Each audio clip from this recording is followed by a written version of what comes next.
des bails, enquête et reportage.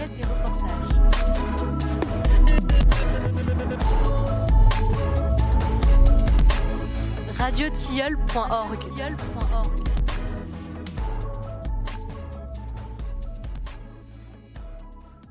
Salut, c'est Esteban. Bienvenue dans ce nouvel épisode du bruit des bails. Est-ce qu'on peut parler des violences policières ou non? C'est l'une des questions qui fait débat dans cette campagne présidentielle. Même si Macron a fini par utiliser ce terme dans une émission de brut à destination du jeune public, on est encore loin de reconnaître la violence systématique des forces de l'ordre et de s'interroger plus globalement sur ce que veut dire la répression dans notre société. Alors dans cet épisode, nous entendrons parler de Max Weber, de discrimination, de violence, de peur et bien sûr de jeunesse. Il s'appuie sur un récit et des discussions issues d'ateliers autour de la répression et durant lesquels nous avons rencontré le Cassis, collectif d'autodéfense et de solidarité en soutien aux inculpés stéphanois et stéphanoises bien sûr, ainsi que Marin Fouquet, auteur du roman GAV. Vous les entendrez durant ce podcast. Bonne écoute.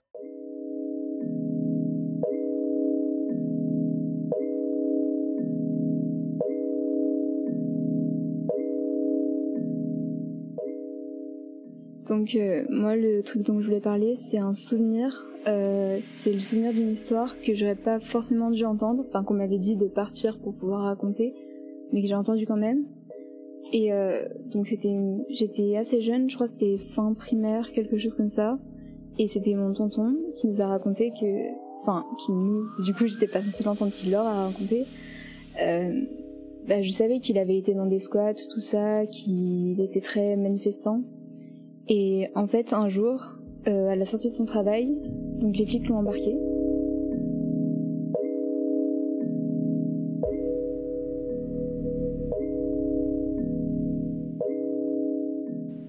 Clé de bras.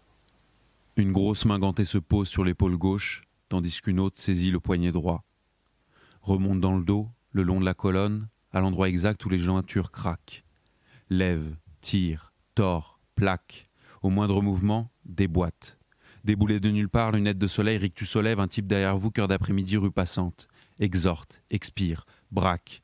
Direct, il prend la seconde main et réunit le tout en un bouquet de 20 doigts, 2 paumes. Menotte, inspire, cardiaque. Serrant fort, appuyant de tout son poids sur votre nuque, il vous pousse d'un grand coup pour que ça avance. Tête dans le sac. Vite rejoint par un escadron de crânes rasés, tous habillés civils, habillés sportwear, habillés survêt, sacoche et basket, habillés racaille, habillés sans matricule, habillés pour la course et le camouflage, il vous jette à l'arrière du fourgon. Pince au poignet, fracas des portes qui se referment. Chaque entrave creuse la chair. C'était hier, le rouge au corps. Maintenant, vous êtes là, dans le couloir gris de ce commissariat, la tête contre le carrelage froid. Pourtant, on vous l'a bien dit, bien martelé et répété, tu n'as rien à déclarer. C'est le type dans la cellule qui vous l'a conseillé pendant la nuit, avec les bruits de pas en écho et la banquette en dur aux odeurs de vomi, de sang et d'urine. L'humanité en package. Tu n'as rien à déclarer. Quand ils t'emmèneront dans le bureau, surtout, tu n'as rien à déclarer. On vous l'a bien dit et répété. Alors au matin, quand ils viennent vous chercher dans la cage, le ventre vide parce qu'arrivé la veille, juste après le dernier passage, service du soir, les 3 mots vous tournent dans la tête.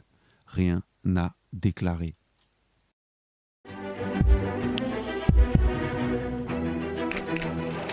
Souvent repris pour justifier l'usage de la force par la police et les répressions armées des manifestations, le concept décrit par Max Weber dans une conférence en 1919. L'État est cette communauté humaine qui, à l'intérieur d'un territoire déterminé, revendique pour elle-même et parvient à imposer le monopole de la violence physique légitime. Est en réalité très éloigné de l'interprétation qu'ont pu en faire des politiques et des journalistes. On admet communément depuis Max Weber, le sociologue allemand, que la violence légitime est du côté de l'État. La violence de l'État, c'est une violence qui est légitime. Quel rôle a joué la violence dans ce mouvement? Est-ce qu'il y a une violence légitime? Si vous dites l'État a le monopole de la violence légitime, on n'a pas dit grand-chose quand on a dit ça, ou on a dit une absurdité, exactement. Il ne s'agit pas de reprocher au personnel politique, voire aux journalistes, de ne pas connaître cet arrière-plan de la définition de Weber, mais ce qui est irritant, c'est cette manière d'appeler une autorité scientifique, c'est un grand nom, pour dire une absurdité. Quand Max Weber parle de violence légitime, il en fait une description sociologique. Il décrit ce qui est et non pas ce qui doit être. Max Weber théorise comment se sont constitués les États en tant qu'entité politique. C'est une définition des pouvoirs de l'État, pas une justification de la violence envers le peuple.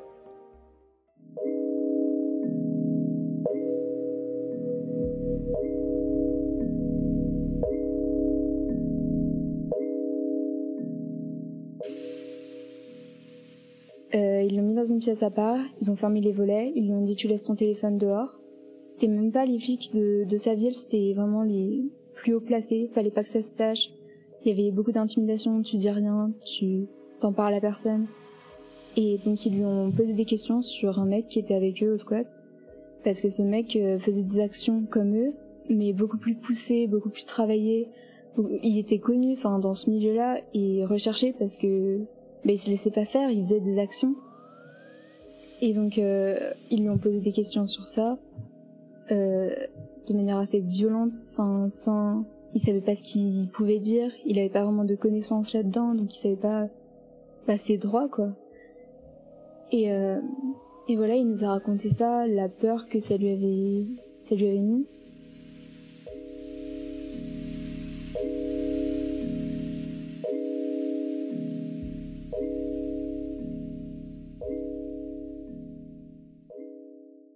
Alors le Cassis, c'est un collectif anti-rep qui existe depuis 2018.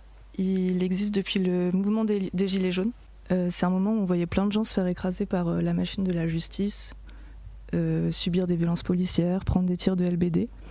Et du coup, on s'est dit qu'il fallait qu'on se forme collectivement sur les questions de garde à vue, sur de l'autodéfense collective, trouver des noms d'avocates et comment porter plainte contre la police. Il y a un peu deux façons de fonctionner, c'est soit il y a des gens qui font directement appel à nous parce qu'on commence à être un petit peu connus et on a diffusé des cartes de visite, on a une page Facebook, des choses comme ça. Du coup, soit il y a des gens qui viennent directement faire appel à nous, soit c'est nous qui allons à la rencontre des gens quand on entend parler de faits de violence policière ou de choses comme ça.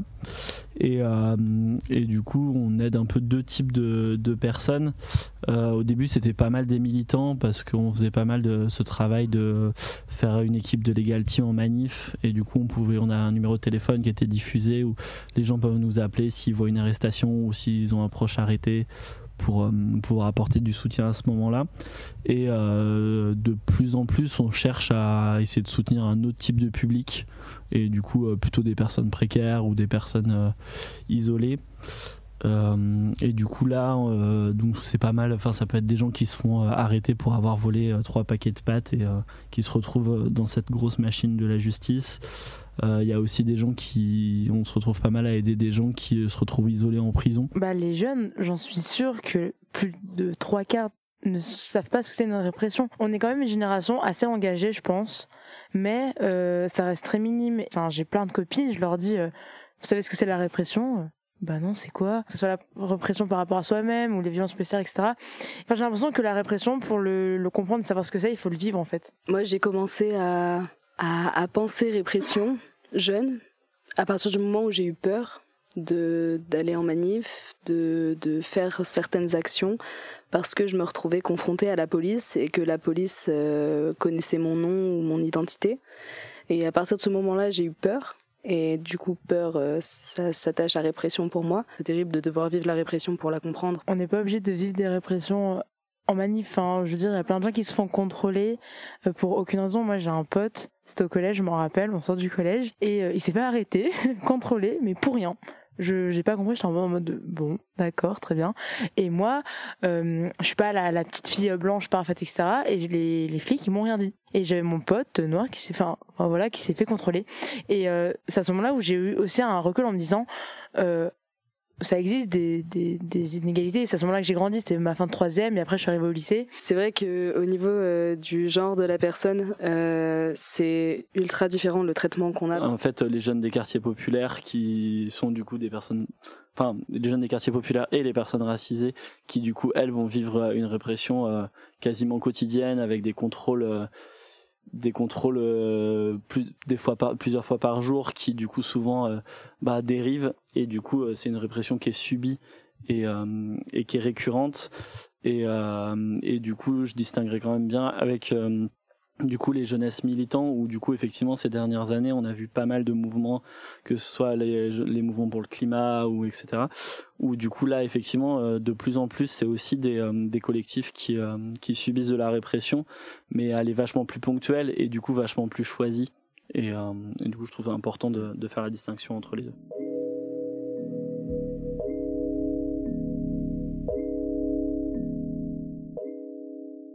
Et moi j'étais là, j'étais jeune et je comprenais pas, parce que pour moi la police, on m'avait toujours dit c'est quelqu'un vers qui il faut se tourner quand ça va pas, c'est quelqu'un qui peut nous protéger, et ça m'a terrifiée. Je me suis dit les policiers ils sont pas là pour mon bien, ils sont là pour mon mal.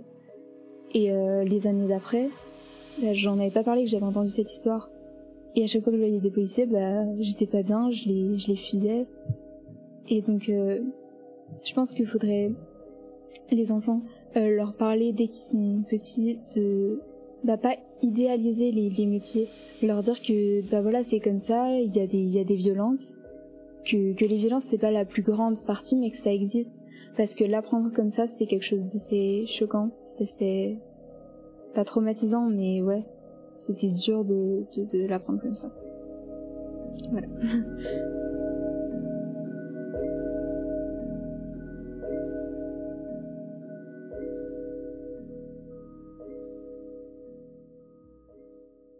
Il y a plein de genres de répression. Enfin, des fois, je dis à Inès d'arrêter de gueuler parce qu'elle me saoule et qu'elle nous tape la honte en public. Mais en vrai, c'est vrai que, j'ai l'impression qu'on empêche un peu les gens d'être eux-mêmes. On les. Enfin, oui, c'est bon, arrête de faire non plus. Bref, je me rends compte du coup que il y a peut-être des moments où je réprime les gens et je me rends même pas compte. Donc, il y a peut-être un moyen que on devrait se rendre compte nous-mêmes de genre de répression qu'on fait sur nous-mêmes et sur les autres, quoi. C'est pas très clair, mais bref, voilà. Moi, je pense qu'une des solutions, surtout pour notre âge à nous, c'est d'en parler, parce que je pense et je sais, c'est qu'il y a plein d'ados ou de gens de notre âge qui savent pas ce que c'est la répression, parce que soit ils sont privilégiés, soit ils viennent de milieux où ils vivent pas ça. Enfin, moi, en tout cas, ce qui m'intéresse, c'est de déceler qu'est-ce qui, dans mon quotidien, à quel endroit est-ce que moi-même je suis répressif. Et l'idée de faire un livre et que les gens le lisent, c'est que aussi peut-être, j'espère, ils se posent la question eux-mêmes de à quel moment est-ce que moi je suis répressif. Le truc du grand capital répressif, c'est une réalité. C'est une réalité. Malheureusement, peut-être que je suis défaitiste ou cynique, je sais pas. Ce combat-là, il est quasiment hors de portée. Par contre, de chercher à quel endroit est-ce que soi-même on est répressif, à quel endroit est-ce que soi-même dans notre ADN, on nous a à un moment donné foutu des préjugés, du racisme, du sexisme, de l'homophobie, quoi. Enfin, on nous a mis tout ça et des réflexes d'un seul coup, dès qu'il y a une tentative d'émancipation de quiconque, de essayer de soi-même, mais c'est des micro-choses, hein, c'est des choses dans le quotidien. Un ami qui parle beaucoup trop fort, qui fait beaucoup trop de bruit, et on va d'un seul coup faire en sorte qu'il ferme sa gueule, mais c'est des micro-choses jusqu'à des choses beaucoup plus violentes qu'on peut être amené à faire dans le milieu du travail, dans le milieu aussi des luttes, dans le milieu de quoi que ce soit.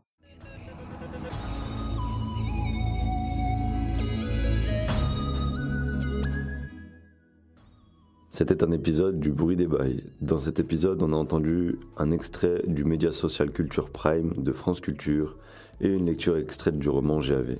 On remercie toutes les personnes qui ont participé à sa création, et notamment Marin Fouquet et Le Cassis. Vous pouvez entendre leurs interviews complètes dans l'émission Qu'est-ce ça tourne sur radiochill.org. C'était Esteban, on se retrouve bientôt dans un casque ou dans des enceintes. Ciao ciao.